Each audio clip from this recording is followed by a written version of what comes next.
Hello. Hi. Welcome back to another episode of Shit Talk with Paula Soho. I am very excited for this week's episode, you guys.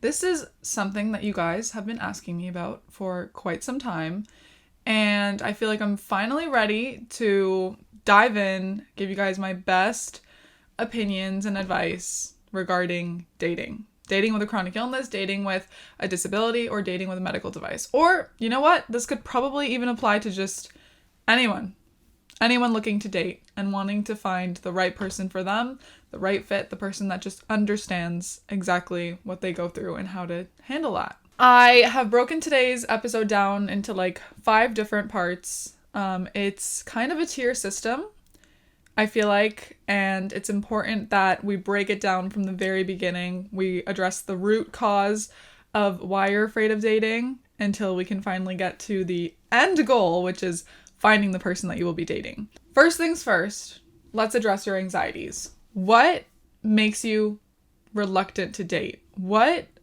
gives you that unsettling feeling in your stomach when you think of dating?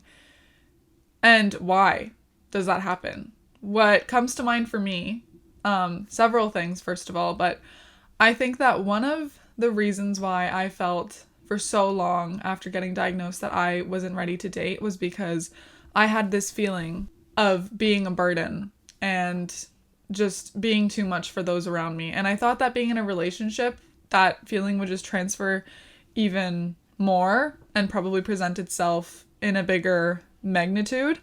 And so I didn't want to put that responsibility upon anyone. And I just didn't feel like I was at a place with myself to put myself in that position either. I feel like I am a huge responsibility to those around me most of the time. When I am sick and unable to do things, I worry that I'm too much for them to handle, and it does stress me. It does make me feel like I'm incapable and sometimes even unworthy, which ties into my next point, feeling unworthy of dating because of my chronic illnesses. I thought for a really long time that because I had my diagnoses, that was a little bit extra baggage for the other person to carry. And I felt like it also took away from parts of me. Like I felt like I wasn't a whole person because of my chronic illnesses. And I felt like, you know, each diagnosis kind of was a deal breaker and another deal breaker and another deal breaker. So I've touched on the long-term relationship that I was in a while ago, 2 years ago now, but I was in that relationship for 3 years, and he happened to break up with me about 2 weeks after my ileostomy surgery, the first one that I ever got.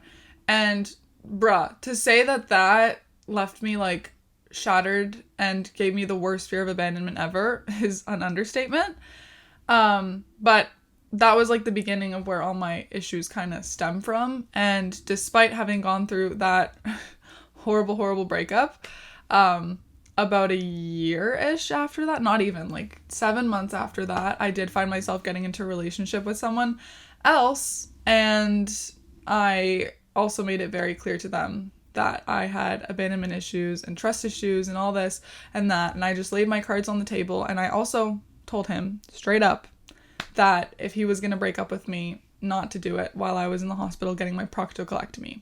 What did he do? He did just that. So, double whammy. Not only did I get broken up with once in the hospital while I was literally dying, but twice again while I was literally septic. After that, I'll tell you, I lost all faith in mankind, and I made a pact to myself to just go completely celibate and free of any boys in my life, because I just needed to heal and I needed to focus on myself and on my physical healing as well as my mental healing. And so I took a really long pause, a tremendously long pause. And I was very good, and I really kept my word with myself. And you know, if anything romantic came my way, I kindly shut it down and I said, sorry man, I can't right now, I'm unavailable. And eventually, fast forward to about a month ago, I started to feel ready to put myself back out there. I still had the fears that I once had, but they were more intensified after that previous breakup, the double whammy. And I also had my own insecurities and things that just made me feel really scared to date, like literally nauseous to my stomach. Like I didn't want to. But I also felt like I had to, because it had been a while of me just kind of protecting myself, and my walls were built up so high that I couldn't even like see the tops of them anymore. They were just way too high for me to even see. And I knew that if I continued, protecting myself in this way, it would just be even harder for me to let someone in eventually. So I kind of started to date here and there, and I made it like an experiment to myself. Like I said, this is just exposure therapy, Beau. You're just going to go out there and you're going to see what works and what doesn't, what you like and what you don't.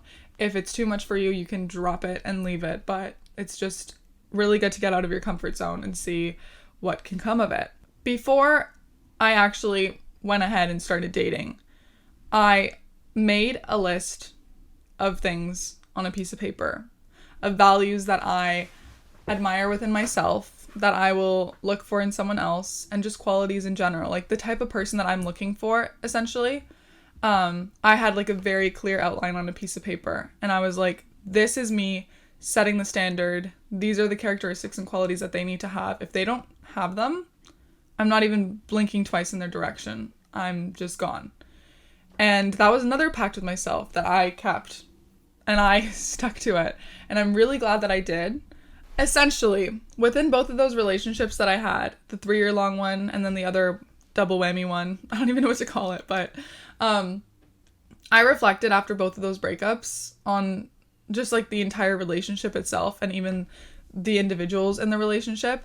And I came to realize that I didn't even like any of them. Like, honestly speaking, I couldn't even like put my finger on a single quality that either of them had that I was like, wow, like I actually admire that about them, or I like that about them. At the end of the day, I realized that I was just kind of in these relationships for the comfortability, and because I was scared to go elsewhere and to be, rejected because of my condition, or to be turned down. And so I chose to stay somewhere that I didn't even want to be because I felt like I didn't have a place anywhere else. So, before I even made that list of things that I look for, I made a list of things that I absolutely will not accept. And I literally like examined each of their personalities, and I picked apart the things that just like made me feel like such a shitty person, that the things that they would do that made me feel horrible. And I wrote them down on a piece of paper, and I said to myself, these are things that I will not accept. And I added things that I knew in the back of my mind that are also things that I just simply would turn my back to and walk away from. Making that list was very, very important to me because for a while I felt the need to settle because I felt like I wasn't enough. I wasn't worthy enough of all the things that I wanted. But I realized at the end of the day, like the bar was like here, and I was like digging a hole underneath it. Like it was, I don't know how I even made that possible, but I did. So I ended up making that list of personal values, beliefs, characteristics, and all that stuff that I look for in another person. And I was like looking at it every single time that I started a conversation with someone, that anyone was taking up spoons, my time, my energy. I looked at this list and I would refer back to the conversation. I would like think about who this person is, if they have any qualities, if they potentially have any qualities, because it's hard to know before actually meeting someone. But basically I had like a green flags list and a red flags list. And if the green flags were soaring, then I was like, okay, maybe I'll give this person a chance. So that was like the pre-screening process, I guess. The pre-screening process was so important for me to determine if this person was even worth my time and my energy. Like, I'm not going on a date with someone that I'm like iffy about, I'm not going to go and sit there for 2 hours and spend my last entire spoon on a person that I'm like, I had to be 110% sure that it was at least worth giving a try. So that was number one. And I used that tactic on the dates that I went on, and it worked in my favor because I never felt like I was leaving empty-handed, I guess. I always felt like I had taken something away from the experience, whether that was me just putting myself out there, opening up about my chronic illnesses, or just getting to experience a little bit of normalcy. Like, just going on a date as like a normal 20-year-old was very nice, surprisingly. So I always felt like I was taking something away from the experience. Whether that person and I worked out or not, I always felt like I was walking away with something. Some might call me anal for being so particular about the kind of behavior and personalities that I accept into my life. But, if there's one thing that I've learned from being sick and having such limited energy, it's that my presence and my energy is the most valuable thing that I can give to someone else. And I'm just not going to give that away for free. Like, if I don't feel like I'm benefiting from the exchange or from the relationship, the conversation, etc., I'm not going to even bother. I only go where my energy is being reciprocated. So, having said that, I want to make this very clear to you guys right now. There is absolutely no need to settle in a relationship for any reason whatsoever. Even if you have a chronic illness and a disability and you feel like it's going to be hard to find someone to accept those, it's going to be difficult to find someone accommodating of those both, stay single for as long as you find that person. There is no need for you to be in a relationship that makes you unhappy, stressed, or just like doesn't help you grow in the ways that you need to, when you could easily be on your own, happy, waiting for that person to come around that checks all your boxes and crosses off everything on that list. I found so much peace in staying alone and staying single during my 1.5 years or whatever time off. And I grew to really like it. I felt like nobody was disrupting my peace. Nobody was tinkering with my happiness. Like, I was just the most in control that I've ever felt because I knew what I was deserving of and I only allowed that into my life. And once I got to that point of contentment with myself, I realized that this is a good sign. We've gotten somewhere in our healing journey. Maybe now is the time that we start doing exposure therapy. A huge part of exposure therapy for me was just putting myself out there and trying to figure out what technique would work best when disclosing my chronic illnesses and my disabilities. I have talked about this before, but I used to disclose right off the bat, literally first conversation, like, hi, nice to meet you, I'm Paula, and I don't have a butthole and a chronic illness and blah, blah, blah. In my experience, that has only proved to scare them off right away, right off the bat. And there's nothing wrong with that because it does filter the people that will accept it and the people that won't right away. That's a pro. But a con is that you are telling them what has happened to you before you tell them who you are. And I was doing that for a really long time until I kind of started to feel uncomfortable with the fact that I was just identifying way too much with my chronic illness. Like, it was just encompassing my whole entire life. It was taking over parts of my personality. It was taking over a huge part of my life in general. And I was tired of that. I wanted to be recognized for the Paula that I am and the Paula that I've always been. So I started using a different technique, the breadcrumbing technique. And this is when, in the first couple conversations, I drop hints at the fact that I might be chronically ill or that I'm not feeling well. You know, first things first is I go, oh, you know, like, I don't know about today. I'm not really feeling well. And if they're understanding and are okay with rescheduling, green flag. And then the second one would be a picture of some kind, like usually a picture of me with my ostomy bag out, just like something subtle. But if they ask questions or they know right away and they're understanding of it, another green flag. Eventually, on the actual date, I made a promise to myself to just not talk about my chronic illness because I wanted them to get to know me for me. And I wanted to talk about my qualities, my interests, and everything that just makes me a person before I felt comfortable enough to disclose this piece of information. I also realized that this kind of information is something that should be earned and not owed, and only in the circumstance where I feel like things are going to progress and maybe they'll be in my life for longer than just one singular night. I feel like it's a necessity to share this information, not just for the fact that they should know, but also for my safety. Like, I have POTS, which is a heart thing, and sometimes I might pass out, and it's important for the people around me to know what's going on so that they can help me in the way that I need. So usually what I'll do is I'll start with, it sounds bad, but I'll start with the lesser severe chronic illness and disclose that. In my situation, it's POTS. So I'm going to use this guy that I've been seeing as an example. Not going to disclose his name. We'll call him Mustache Man just for the purposes of this podcast. But Mustache Man was someone that I went on a first date with. And he asked me on a second date. And the second date sounded so fun. But he asked me, do you want to go thrifting? And do you want to go for dinner? And I immediately thought, spoons. Fuck, my spoons. So I just sent him a quick text and I said, I really appreciate the invite. But I do have a chronic illness, which is like a heart condition, and it affects my energy a lot. So both of these activities would probably like murder me if I do them both in the same day. Do you think that maybe we can pick one over the other, if that's okay with you? And his response, like, are you ready for your socks to be blown off? Because I don't, I was shocked. His response was, oh, absolutely. Like, I don't want to pry because that's like personal information.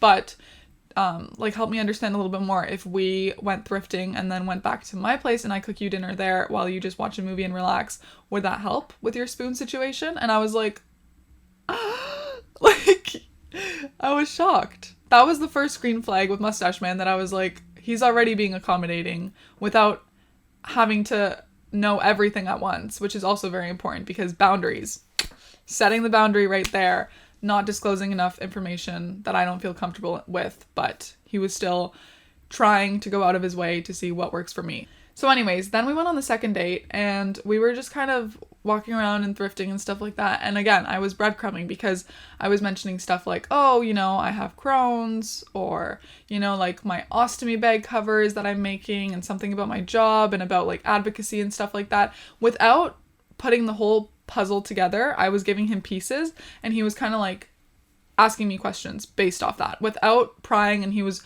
constantly respectful of the fact that, like, you know, this is obviously personal information, but he still was curious enough to know. And his main reason as to why he was asking me questions and wanting to learn more was because he wanted to know how he could support me. So, green flag, green flag, green flag. So many green flags. I was just like checking them off as I was going. And eventually, without giving him the full entire story, I felt like, okay, date number 3 was coming around. And that's when I felt ready enough to tell him exactly what happened to me, how it went down, and to give room for any questions that he might have. So I had the talk with him, you know, the talk that everybody dreads. I told him, like, yeah, the one other thing that you should know about me is that I actually don't have a butthole, and this doesn't affect you directly, because I always make that very clear, you know. I always like to reiterate that none of my chronic illnesses will affect my partner in the way that they think. So if anything, it affects me the most, but I'm the one that lives in this body, and I've learned to manage it and to live my life around them. But I do feel like it's important for my partner to know, just because, you know, it's not like they're going to be emptying my bag for me or taking my medications and stuff like that. It's just something that I feel like it should be information that is told and shared. By date number 3 with Mustache Man, when I disclosed the information to him, I had already shown him parts of who I was, my whole entire personality, outside of the fact that, yeah, I'm sick, and yeah, I've been through a lot, and yeah, I have a whole ton of trauma. I was just showing him exactly my true colors as the person that I am. And I think that it worked, because he was able to see that, and he told me, like, you have a really cool personality, and you're obviously very pretty. Obviously not a deal breaker for me. So that was my goal initially with this, like, tactic, this technique, I guess, for them to see exactly who I was before disclosing what happened to me. And before they see me differently than that, you know? Like, I want the cards to be on the table, but not the whole entire deck. Just parts of me until I can finally feel comfortable enough to open up. Information like this to share is difficult for so many reasons, but one of them being that you just don't want this person to see you differently. You don't want this person to see you as like a burden, or as someone that's not capable of things, or just like, you know, as not a whole entire person that you in fact are.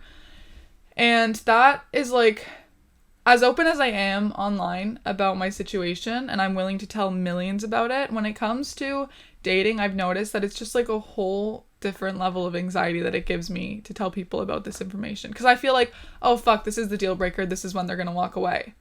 This is when things are obviously going to, you know, fizzle out, and there you go. The fun is done. But in my opinion, this is information that is eventually owed. And around the 3rd date is when I would say, tell them if you feel comfortable. Because, like, you'll get a feel. You'll understand, like, is this going to progress further? You know, is there potential there? Also, something that has really helped me in easing my anxieties when having this conversation is just the reminder that I am the author of my own story, and I determine how it's told. So I basically would not approach this conversation in a way that, like, details all the trauma that I went through, you know, the millions of nights in the hospital and all the doctors that gaslit me and stuff like that. When telling someone about this, it's already daunting enough to be put in a vulnerable position and to feel like, well, this might be the moment that they walk away. I want to like tell it in a way that is gonna be as low key as possible so that this person can digest the information that I just told them without feeling insanely overwhelmed and run away. Like, I'd rather give them the space to process what I just told them than to tell them everything at once. These conversations can happen multiple times throughout your relationship. They don't just have to happen in one day. Like, you don't have to just have that one conversation and leave it aside. It can be something that constantly comes up and something that you are willing to open up more about in the future. So basically, what I would recommend to you guys is just decide how you want to tell your story and go based off there. Like, just, determine how much of it you want to share and in what way, in what light, if you want to be completely vulnerable with this person and open up, as to how much it's affected you, then by all means. But in my opinion, I would just do like baby steps and breadcrumb it. Like I said, just a little bit here, a little bit there. And eventually you'll get to a place where they know entirely what you've been through and entirely who you are. And I'll tell you guys right now, it became much less of a stress to me to understand that I am content on my own. That if this person were to walk away and reject me because of my situation, I wouldn't be put in a position like previously where I felt absolutely shattered. Like, if this person has chosen to walk away because of this piece of my life, then unfortunately didn't work and they're not the person for me. I know it probably hurts and it's a letdown and, you probably idealize the situation, and if this person chooses to walk away, well, it's disappointing, but it actually works out in your favor, because that list that you have written down, that list includes at the very bottom in bold, somebody that will accept me for who I am. And that includes everything. And that should be the most important number one highlighted at the top of your list that you keep in mind all the time. Because if somebody doesn't accept your chronic illness and they don't accept like how it affects you, and they're not willing to work around and accommodate you, then how do you expect to be in a relationship with them, This isn't entirely who you are, but it is a part of your life, and it's important that those around you understand that. Every single dating experience for me so far has been so important in just like growing and learning as I go. I've always taken something away from each date, and whether this thing with Mustache Man works out or not, I have taken away one thing, the most important thing of all. And it's that someone out there has all the qualities that I'm looking for and will accept me entirely for who I am. That is the most important part. And I'm willing to wait. I'm willing to wait and stay single for as long as possible until that person comes around. I'm not going to accept anything less than what I know that I deserve, because why? Why would I do that? The right person, you guys, will ask all the right things and they will do all the right things. They'll show you how much they're willing to do for you through their actions and through their words, and you'll be able to see that. And Mustache Man has been someone that has, in a very short period of time, done everything to understand and accommodate for me in any way that they can. Like, for example, I was supposed to go over to his house yesterday, and we were supposed to go get ramen because that's what he wanted. But I told him, like, listen, my Crohn's is flaring really badly and I honestly don't have an appetite. You can still get ramen, but I'm not gonna eat. I'll probably just sit there and we can talk or whatever. And he went, absolutely not. No.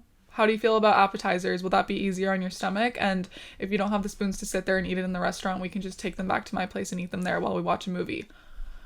That's what I mean, you guys. That's what I mean. The right person, you shouldn't even have to ask them. They should just be, coming up with solutions in their head to accommodate for you and to make you feel the most comfortable possible ever. And they're out there.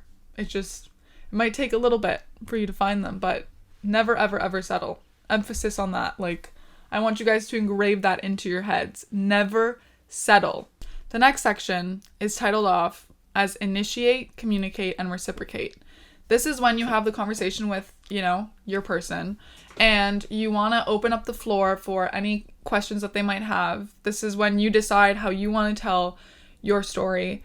And, you also have to keep in mind that this is new information that they're processing. They're going to have lots of questions. So prepare for those. Have your answers ready.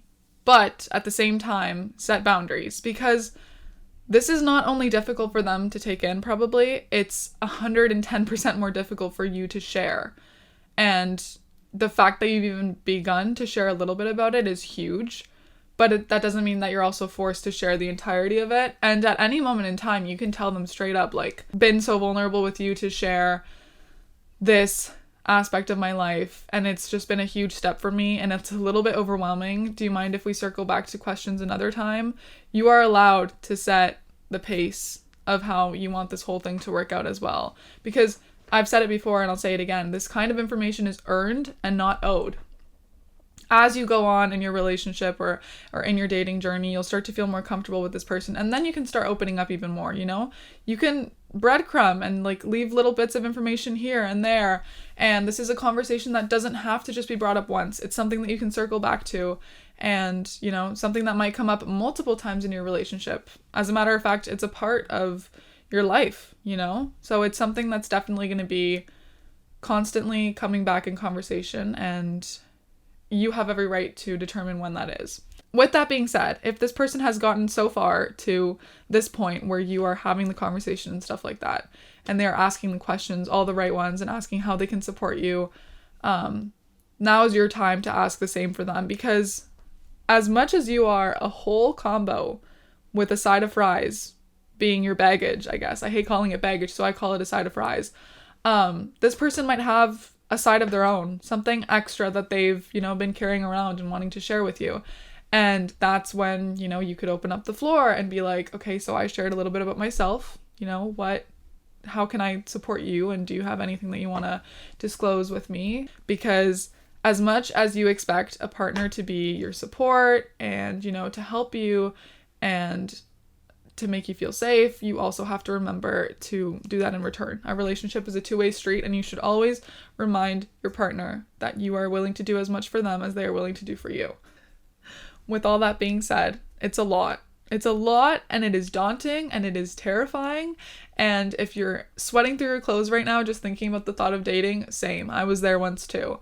But it is all a learning process. And the amazing thing about learning is that you can make mistakes, and even if you make mistakes, you'll always take something away from them. Every single date that you go on is something, you know, a new opportunity for you to discover what works and what doesn't, who is the right fit and who's not, you know. It's a step in the right direction for, you know, potentially finding the person that you want to find, or just finding yourself even. Because it's just like, you learn so much about yourself as you do these things, that you really take something away from it every single time. I know it's really hard to open up to someone and be vulnerable again after that you've, you know, endured relationship trauma and abandonment issues. But like I said, the right person will make you feel like it's okay to express your needs and your concerns and your anxieties, and the right person will do everything and ask everything correctly. And until you find that person, I'm telling you guys right now, stay single. Don't even think twice about settling for someone that's less than you think that you deserve, because you deserve everything and more. You know, you are a person with an amazing personality. You have amazing looks, and you have a little bit of a chronic illness on the side. Like, it's not a deal breaker at all, and it never should be. Whoever it is that you have in the back of your mind that you hope to be with someday, keep that image in your mind and work towards it. Never settle for less than that. Never settle for less than you deserve. I hope that you guys truly enjoyed this week's episode and took something away from it. Next week's episode, I'm not sure what it'll be yet, but I really need your guys' suggestions. So do me a favor and DM me, comment on my TikTok, on my Instagram, or whatever, any topics that you feel that I should talk about, because I want to talk about things that you guys want to hear. I hope that you guys have a lovely, lovely day, and remember to collect those spoons, get some rest, drink that water, and go easy on yourself. I love you guys. Mwah.